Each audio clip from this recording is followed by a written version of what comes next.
In the middle of a war zone, when bullets were flying and explosions shook the ground, most people would run for cover. But Sarah Martinez did something different. She ran toward the danger. She was just a small woman, barely 5 feet tall, carrying a medical bag that seemed too big for her frame. But what she lacked in size, she made up for in courage that would save hundreds of lives. This is not a story about a superhero from the movies. This is the true story of a real woman who became a legend among soldiers. A woman who faced impossible choices and made decisions that changed the course of a battle. A woman who proved that sometimes the smallest person in the room can be the strongest. When Sarah first joined the army as a medic, nobody expected her to become a hero. She was quiet, soft-spoken, and many thought she was too gentle for military life. But war has a way of bringing out the true character in people. And Sarah's true character was made of steel. This is the story of how one medic's determination, skill, and unwavering spirit saved not just individual soldiers, but an entire battalion. It's a story of sacrifice, bravery, and the power of never giving up, even when everything seems lost. It's the story of how Sarah Martinez earned her place in military history. One life at a time. Sarah Martinez never planned to be a hero. Growing up in a small town in Texas, she was the kind of girl who rescued injured birds and spent her weekends volunteering at the local animal shelter. Her mother often joked that Sarah had healing hands, the way she could calm any frightened animal or comfort a crying child. But nobody, including Sarah herself, imagined those same hands would one day save hundreds of soldiers in the heat of battle. The path that led Sarah to the military began with a tragedy. When she was 19, her older brother Miguel was killed in a car accident. He had been planning to join the army after college, wanting to serve his country and help others. Sarah was devastated by his death, but she was also inspired by his dream. She decided to honor his memory by pursuing the path he never got the chance to take. Her family was worried when Sarah announced her decision to join the army.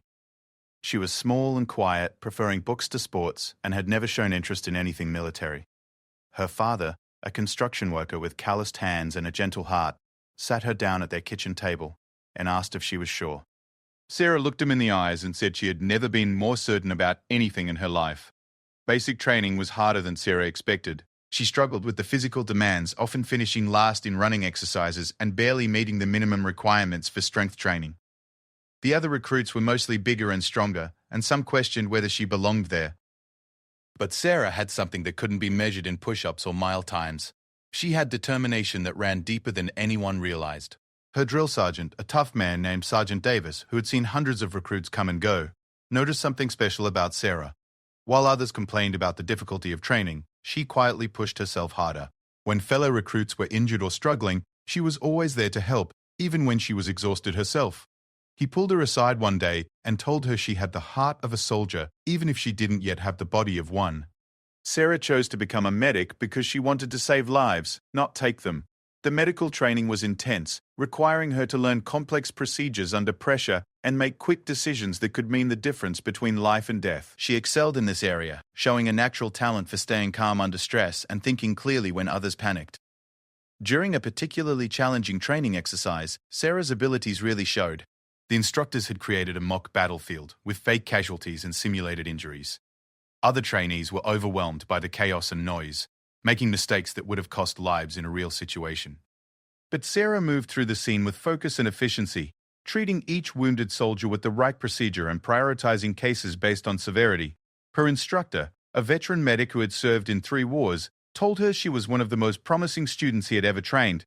After completing her training, Sarah was assigned to the 82nd Airborne Division, an elite unit known for being deployed to the most dangerous areas.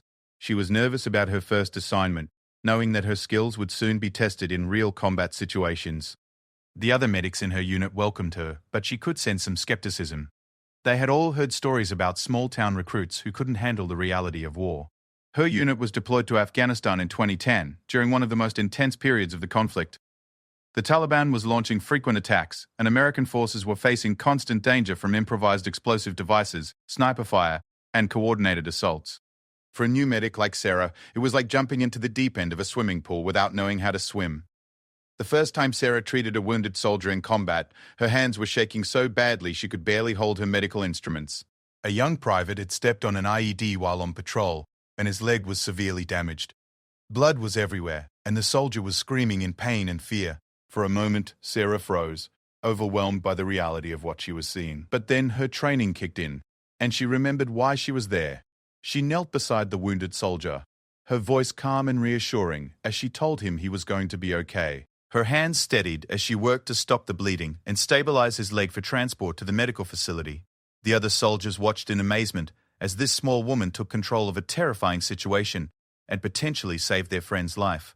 That night, word spread through the base about the new medic who had ice water in her veins. Over the following months, Sarah proved herself again and again. She treated everything from minor cuts and bruises to life-threatening injuries, always with the same calm professionalism and genuine care for the soldiers under her care. She learned the names of every man in her unit, remembering details about their families and their lives back home. To them, she wasn't just a medic. She was like a sister who would do anything to protect them. Sarah's reputation began to spread beyond her immediate unit. Other soldiers requested her specifically when they needed medical care, trusting her skills and her gentle manner. She had a way of making scared, wounded young men feel safe, even in the middle of a war zone. Her fellow medics respected her abilities, and her commanding officers noted her exceptional performance in their reports. But Sarah's true test was still coming. None of the injuries and emergencies she had handled so far would compare to what awaited her on a dusty hillside in Afghanistan, where her small unit would find themselves surrounded by enemy forces and cut off from help. It was there that Sarah Martinez would discover just how strong she really was, and how many lives one determined person could save when everything depended on her skills and courage. The stage was set for a battle that would make Sarah a legend among the soldiers who served with her, and prove that heroism comes in all sizes. Her journey from a quiet girl in a Texas town to a decorated Army medic was just the beginning of a story that would inspire generations of soldiers and medical personnel. As Sarah prepared for what would become the most important day of her military career, she had no idea that her actions would save not just individual lives, but an entire battalion. She was about to face a test that would push her abilities, her courage, and her endurance to the absolute limit. The small-town girl who joined the army to honor her brother's memory was about to become exactly the kind of hero he would have been proud to call his sister. The morning of October 15, 2011, started like any other day at Forward Operating Base Chapman in Afghanistan. Sarah was checking her medical supplies and preparing for what was supposed to be a routine patrol mission. The intelligence reports suggested minimal enemy activity in the area they were assigned to survey, and the mission was expected to last only 6 hours before the unit returned to base. Sarah's unit consisted of 42 soldiers, including herself and 2 other medics. They were led by Colonel James Harrison, a respected officer with 20 years of military experience, who was known for his careful planning and concern for his men. The mission was to establish a temporary observation post on Hill 394, a strategic location that would allow them to monitor Taliban movement in the valley below. As the convoy of 6 armored vehicles left the base that morning, Sarah felt the familiar mix of nervousness and determination that came with every mission outside the wire. She had learned to manage her fear over the past year, channeling it into heightened awareness and preparation. Her medical bag was perfectly organized, with every instrument and supply in its designated place. She had checked and rechecked everything twice, a habit that had served her well in previous emergencies. The drive to Hill 394 took 2 hours through winding mountain roads that made everyone in the vehicles feel vulnerable. These roads were known for IED attacks, and every soldier was on high alert, watching for suspicious objects or unusual activity. Sarah found herself thinking about the letters she had received from home that week, including one from her father telling her how proud the whole town was of her service. When they reached their destination, the soldiers quickly established their observation post according to standard procedure. The hilltop provided excellent views of the surrounding area, but it also left them exposed to attack from multiple directions. Colonel Harrison positioned his men strategically, with machine gun nests covering the most likely approach routes and communication equipment set up to maintain contact with the base. Sarah set up a small medical station in a sheltered area behind some rocks, preparing for the minor injuries that often occurred during these missions. Soldiers sometimes cut themselves on equipment or suffered from dehydration and heat exhaustion. She never expected that her small aid station would soon become the center of a desperate fight for survival. The first sign of trouble came at 2:30 in the afternoon, when the radio operator reported movement in the valley below. Through binoculars, the soldiers could see groups of armed men moving toward their position from 3 different directions. What had seemed like a quiet area was actually crawling with Taliban fighters who had been waiting for exactly this kind of opportunity. Colonel Harrison immediately ordered his men to prepare defensive positions and called for air support from the base, but the response was not what he hoped to hear. All available aircraft were engaged in another operation 50 miles away, and it would be at least 4 hours before help could arrive. The colonel's 42 soldiers were on their own against an enemy force that appeared to number in the hundreds.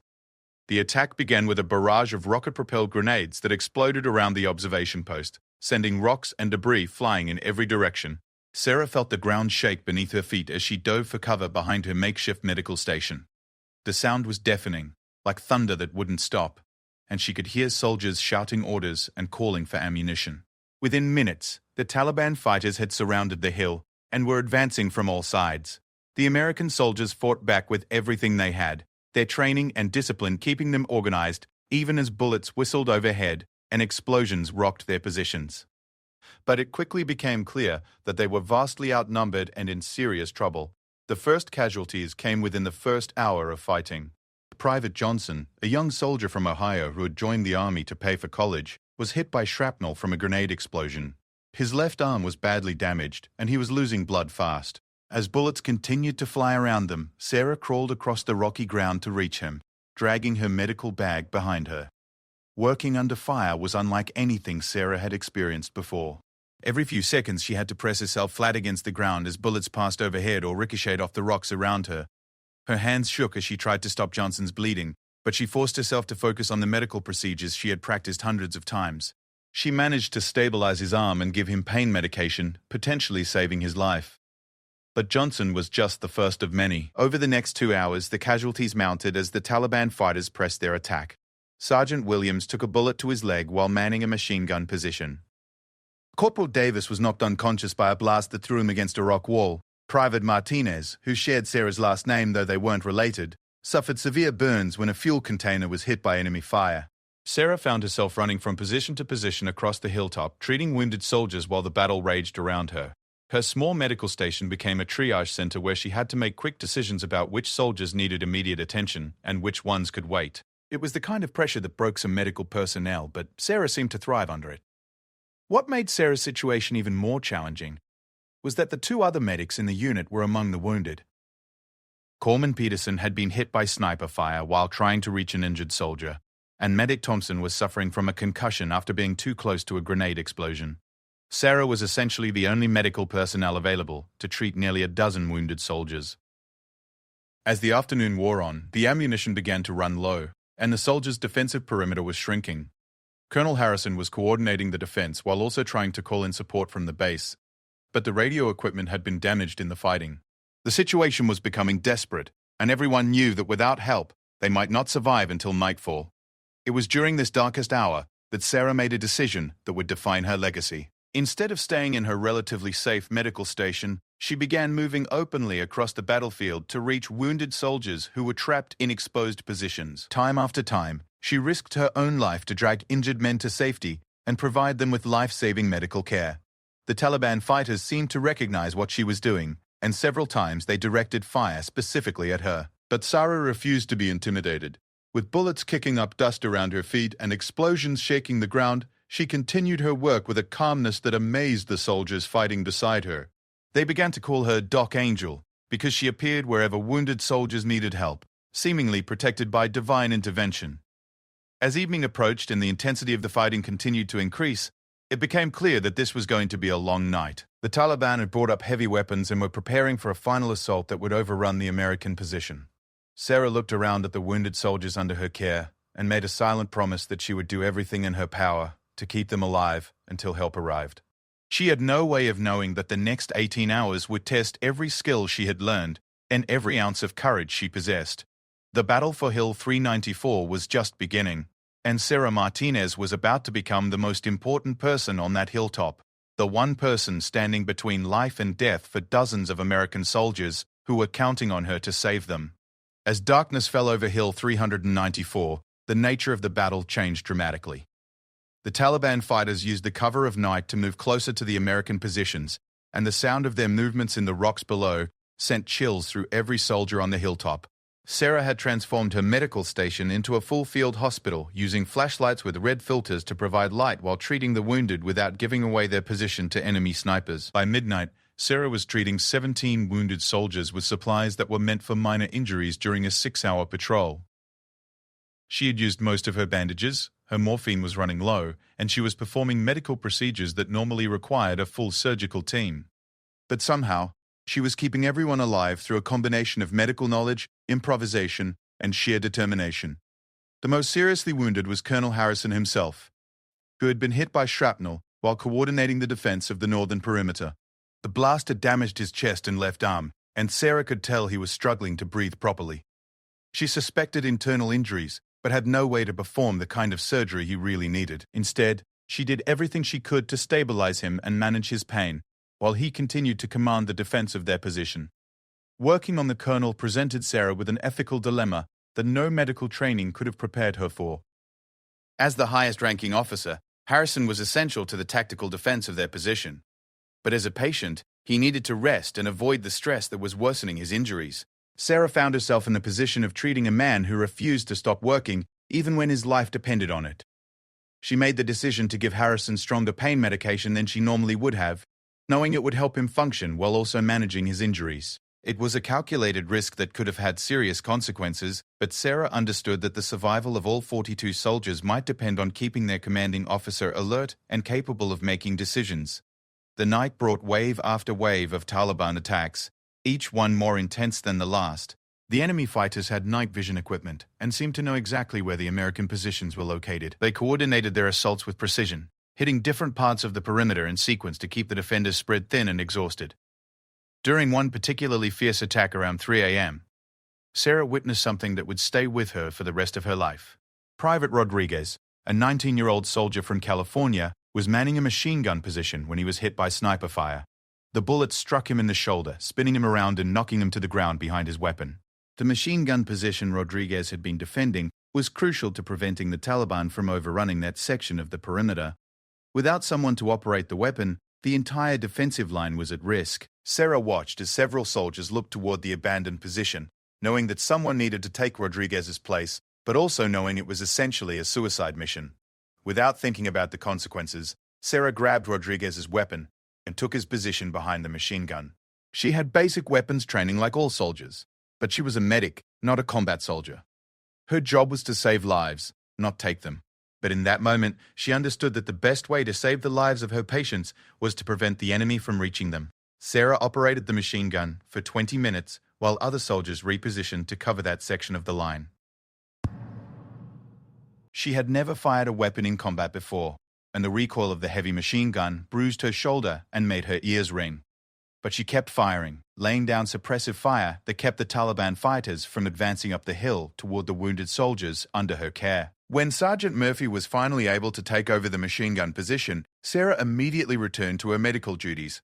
But something had changed in how the other soldiers looked at her. She wasn't just their medic anymore. She was a fellow warrior who had fought beside them when they needed her most. Word of her actions spread quickly through their small perimeter, and the wounded soldiers began to talk about their warrior angel who could fight as well as heal. The ammunition situation became critical as the night wore on. The soldiers were rationing their bullets, firing only when they had clear targets and conserving their supplies for the most crucial moments.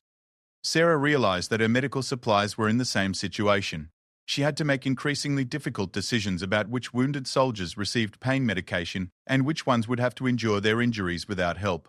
She established a triage system that prioritized the most severely wounded while also considering which soldiers might be able to return to the fight if they received treatment. It was an impossible balance between medical ethics and military necessity, and Sarah found herself making decisions that would have challenged experienced doctors with years of combat experience. One of the hardest decisions came when Private Thompson, who had been wounded early in the fighting, developed signs of internal bleeding. He needed immediate evacuation to a full medical facility, but there was no way to get him off the hill while they were surrounded. Sarah knew that without proper surgery, Thompson would likely die before morning. But she also knew that the medical supplies she would use trying to save him might be needed to keep several other wounded soldiers alive. Sarah chose to use her remaining surgical supplies to attempt an emergency procedure on Thompson, working by flashlight while mortars exploded around their position. She had never performed this type of surgery before, but she remembered the procedures from her training and trusted her hands to do what her mind knew was necessary. After 2 hours of delicate work, she managed to stop Thompson's internal bleeding and stabilize his condition. The success with Thompson gave Sarah confidence to attempt other procedures that were technically beyond her training level. When Corporal Anderson developed breathing problems from a chest wound, she performed an emergency procedure to relieve pressure on his lungs. When Private Lee suffered a severe allergic reaction to something in the environment, she improvised treatment using medications in ways that weren't officially approved, but that her medical instincts told her might work. Each time Sarah saved a life or prevented a soldier from dying, her reputation among the men grew stronger. They began to believe that as long as Doc Angel was taking care of them, they would survive this nightmare. Their faith in her became a source of strength for Sarah, even as she struggled with exhaustion and the constant stress of working under fire. As dawn approached on October 16th, Sarah had been working continuously for 18 hours without rest. She had treated 23 wounded soldiers with medical supplies meant for 6 hours of routine patrol. She had fought alongside combat soldiers when needed, and she had performed medical procedures that should have required a full hospital staff. But the most challenging part of her ordeal was still ahead. The Taliban had been probing their defenses all night, testing for weak points and preparing for what everyone knew would be a major assault at first light. Intelligence intercepts had suggested that the enemy was bringing up heavy weapons and reinforcements for a final push that would overwhelm the American position. Sarah looked at the wounded soldiers under her care and wondered if she would have the strength and supplies to keep them alive through one more day of fighting. As the sky began to lighten in the east, Sarah could hear the Taliban fighters moving into position for their assault. She checked her medical supplies one more time and realized she was down to basic bandages, a few doses of morphine, and whatever creativity and determination she could muster. The real test of her abilities was about to begin, and the lives of every soldier on Hill 394 would depend on what she could accomplish in the next few hours. The dawn assault on Hill 394 began with a thunderous barrage that shook the entire mountain. Sarah had never experienced anything like it in her 18 months of military service. The Taliban had brought up mortars, rocket-propelled grenades, and heavy machine guns for what was clearly intended to be their final push to overrun the American position. The explosions were so intense that rocks were falling from the cliff faces around them, and several of Sarah's wounded patients were injured again by flying debris. As the barrage lifted and Taliban fighters began their assault up the slopes of the hill, Sarah realized that she was facing a new kind of medical emergency. The wounded soldiers under her care were terrified that they would be captured or killed if the position was overrun.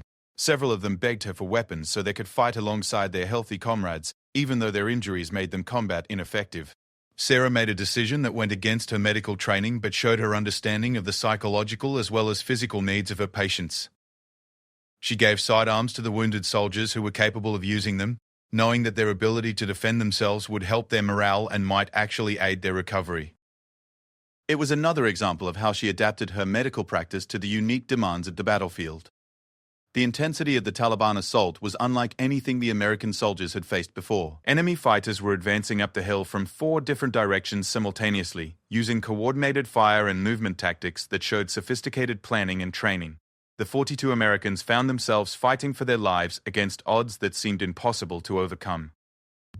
Colonel Harrison, despite his injuries, was moving from position to position trying to coordinate their defense. Sarah could see that his wounds were getting worse with the physical activity, but she also understood that his leadership was essential to their survival. She followed him around the perimeter, providing medical care when he would let her, and supporting him when his injuries threatened to overwhelm him. During the height of the assault, Sarah witnessed acts of heroism that would haunt and inspire her for the rest of her life. Sergeant Williams, fighting with a wounded leg, held his machine gun position for 3 hours against repeated enemy attacks. Private Garcia, barely 18 years old, single-handedly repelled a Taliban squad that had almost reached the top of the hill on the eastern slope. These young soldiers were fighting with a courage that seemed impossible given their circumstances. But heroism came with a price. As the morning wore on, the casualties mounted faster than Sarah could treat them. Corporal Martinez was killed instantly by a direct hit from a rocket-propelled grenade. Private Anderson died from his wounds despite Sarah's desperate efforts to save him. Each loss hit Sarah like a physical blow, but she forced herself to keep working because the living soldiers still needed her. The most challenging moment came when Colonel Harrison collapsed while directing fire from the command post. His internal injuries had worsened throughout the night, and the stress of commanding the defense had pushed his body beyond its limits. As Sarah worked to stabilize him, she realized that she might need to take over coordination of the medical evacuation efforts, while also continuing to treat wounded soldiers. Using the colonel's radio equipment, Sarah began communicating directly with the base, providing detailed medical assessments of the wounded soldiers, and coordinating plans for their evacuation when relief forces finally arrived. It was a responsibility that normally fell to commanding officers, but Sarah's medical expertise made her the logical person to handle these communications. Her radio calls to the base revealed the desperate nature of their situation. She reported 26 wounded soldiers, including several who needed immediate surgery to survive. She described their tactical situation honestly, explaining that they were running low on ammunition and medical supplies and couldn't hold their position much longer against continued attacks. But she also conveyed the determination of the soldiers to keep fighting as long as they were able.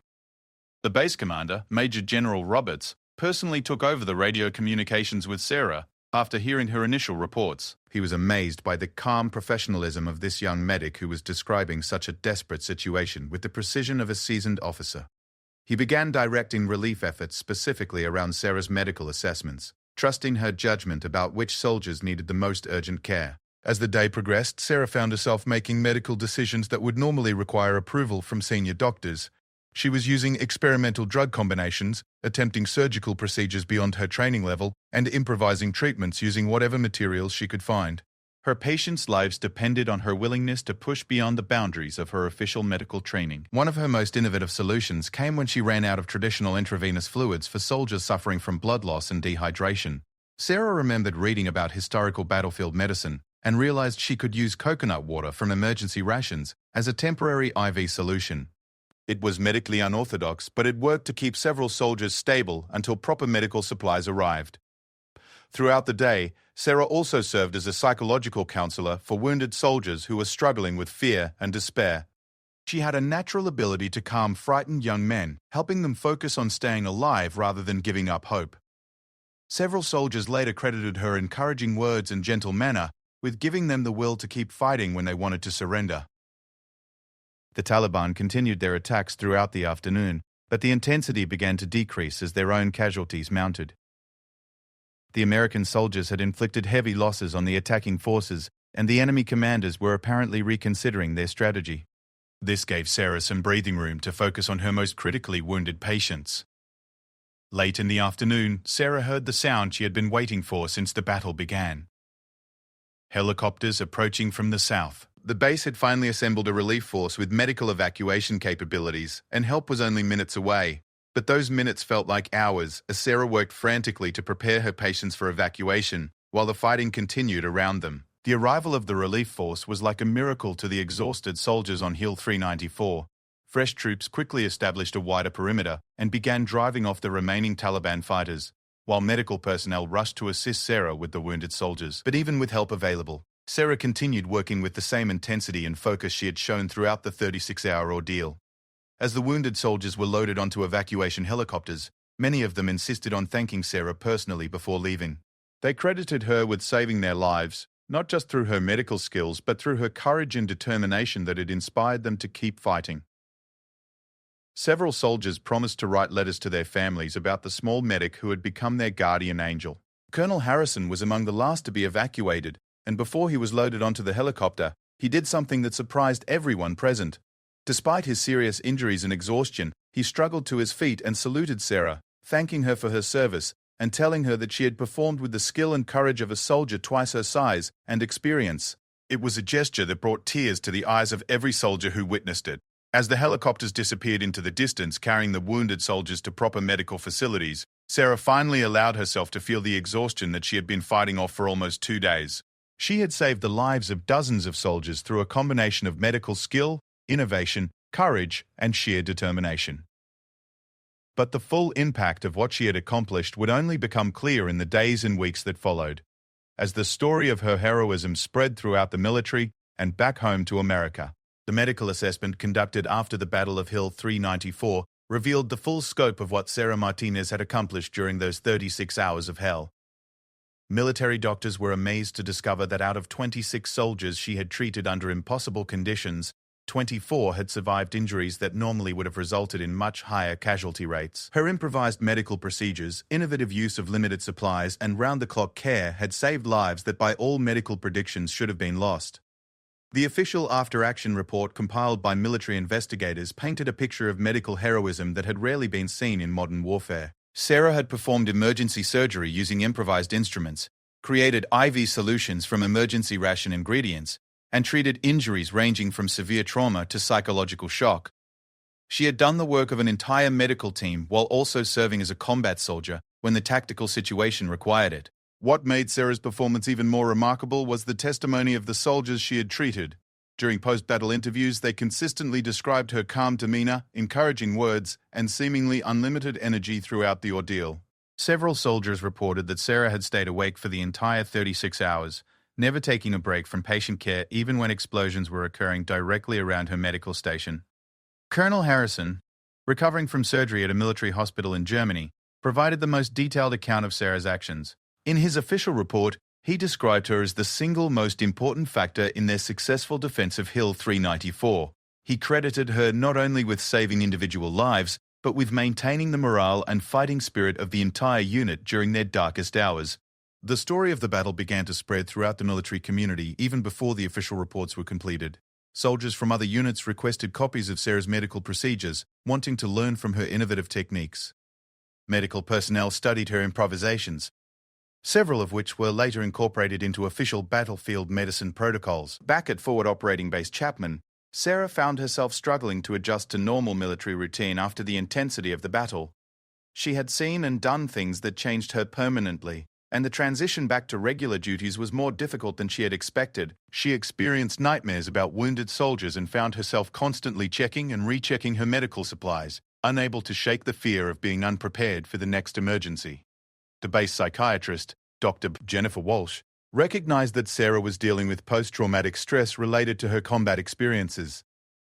But she also noted something unusual in Sarah's case. Instead of being paralyzed by her traumatic memories, Sarah seemed driven to become an even better medic. She spent her free time studying advanced medical procedures and volunteering to treat soldiers with minor injuries, as if she needed to keep practicing her skills to feel confident about her abilities. 3 weeks after the battle, Sarah received word that she was being recommended for the Silver Star, one of the highest decorations for valor that can be awarded to military personnel. The recommendation had been submitted jointly by Colonel Harrison and Major General Roberts, who had been so impressed by her radio communications during the battle that he had personally investigated her actions. The Silver Star citation read in part, "For conspicuous gallantry and intrepidity in action against an enemy of the United States while serving as a combat medic with the 82nd Airborne Division in Afghanistan. Specialist Martinez distinguished herself by exceptionally valorous conduct during a 36-hour battle in which her unit was surrounded and outnumbered by enemy forces. Her medical expertise, innovative field procedures, and personal courage were directly responsible for saving the lives of 24 American soldiers." News of Sarah's Silver Star reached her hometown in Texas, where she instantly became a local hero. The newspaper ran a front-page story about the small-town girl who had become one of the most decorated soldiers in recent memory. Her high school principal organized an assembly where students learnt about Sarah's military service and her heroic actions in Afghanistan. But perhaps the most meaningful recognition came in the form of letters from the families of soldiers she had saved. Parents, wives, and children wrote to thank her for bringing their loved ones home alive. These letters, more than any official decoration, helped Sarah understand the true impact of what she had accomplished during those terrible 36 hours on Hill 394. One letter that particularly touched Sarah came from the mother of Private Rodriguez, the young soldier whose machine gun position she had taken over during the battle. Mrs. Rodriguez wrote that her son had told her about the small medic who fought like a warrior to protect wounded soldiers. She thanked Sarah not just for saving her son's life, but for showing him what real courage looked like. As Sarah's deployment in Afghanistan neared its end, she began thinking about her future in the military. The Army offered her the opportunity to attend advanced medical training that would qualify her as a physician's assistant, essentially fast-tracking her toward becoming a doctor. It was an opportunity that would normally take years to earn, but her demonstrated abilities and heroic service had opened doors that were usually reserved for much more senior personnel. Sarah accepted the advanced training opportunity, but she also made a personal commitment to use her experiences to help train the next generation of combat medics. She began developing training scenarios based on real situations she had faced, creating realistic exercises that would better prepare medics for the challenges they might encounter in combat. Her training innovations caught the attention of senior military medical personnel, who invited her to help revise the entire combat medic training program. Sarah's battlefield experiences provided insights that had been missing from traditional medical training, particularly regarding the psychological pressures of working under fire and the need for medics to improvise solutions when standard procedures weren't sufficient. During her advanced training, Sarah met Dr. Michael Chen, a military surgeon who had been studying battlefield medicine for 15 years. Dr. Chen was fascinated by Sarah's improvisations during the Battle of Hill 394, particularly her use of non-traditional IV solutions and her emergency surgical procedures. He encouraged her to document her techniques in detail so they could be studied and potentially incorporated into official medical protocols. Working with Dr. Chen, Sarah co-authored a paper titled Innovation Under Fire: Emergency Medical Procedures in Extended Combat Situations, that was published in the Journal of Military Medicine. The paper detailed her experiences and analyzed the medical decision-making process that had allowed her to save so many lives under impossible conditions. It became required reading for combat medics throughout the military. Sarah's story also reached beyond military circles when a journalist named Rebecca Stone wrote a book about her experiences called The Medic's War: How One Woman Saved 200 Soldiers. The book became a bestseller and introduced Sarah's story to a civilian audience that was hungry for real heroes in an increasingly complex world. The book tour that followed publication was difficult for Sarah, who was uncomfortable with celebrity and preferred to focus on her medical duties rather than public appearances. But she gradually came to understand that sharing her story could inspire other young people to consider military service and could help the public better understand the sacrifices made by soldiers and their families. 5 years after the Battle of Hill 394, Sarah had been promoted to the rank of captain and was serving as the chief medical officer for a combat hospital in Kuwait. She had treated thousands of patients and trained hundreds of medics, passing on the lessons she had learned during that terrible day in Afghanistan. Her innovations had been incorporated into official military medical procedures, potentially saving countless lives in future conflicts. The soldiers she had saved during the battle stayed in touch with Sarah over the years, forming a bond that transcended normal military relationships. They called themselves Sarah's Angels, a reference to the nickname they had given her during the battle. Many of them credited her not just with saving their lives, but with showing them what it meant to serve others with courage and dedication. Colonel Harrison, who had fully recovered from his injuries, was promoted to Brigadier General and often spoke about Sarah's heroism in his speeches to military audiences. He considered her an example of the best qualities of American military service: technical competence, personal courage, and an unwavering commitment to protecting fellow soldiers. As Sarah approached the end of her second deployment to the Middle East, she reflected on how much her life had changed since that morning when she left Forward Operating Base Chapman for what was supposed to be a routine patrol. The small-town girl who had joined the army to honor her brother's memory had become one of the most respected medical officers in the military, known for her innovations, her training programs, and above all, for her extraordinary heroism under fire. The legacy of Sarah Martinez's 36 hours on Hill 394 continued to influence military medicine and inspire new generations of soldiers long after the battle itself had ended. Her story proved that heroism comes in many forms, and that sometimes the greatest acts of courage happen not in dramatic charges against enemy positions, but in the quiet determination of someone who refuses to give up when others are counting on them for their lives. Sarah's journey from a quiet Texas teenager to a decorated military hero demonstrated that ordinary people can accomplish extraordinary things when they are driven by a sense of duty and a commitment to protecting others. Her story became a testament to the power of preparation, innovation, and courage in the face of impossible odds, showing that one person with the right combination of skills and determination can make a difference that lasts far beyond any single moment of crisis.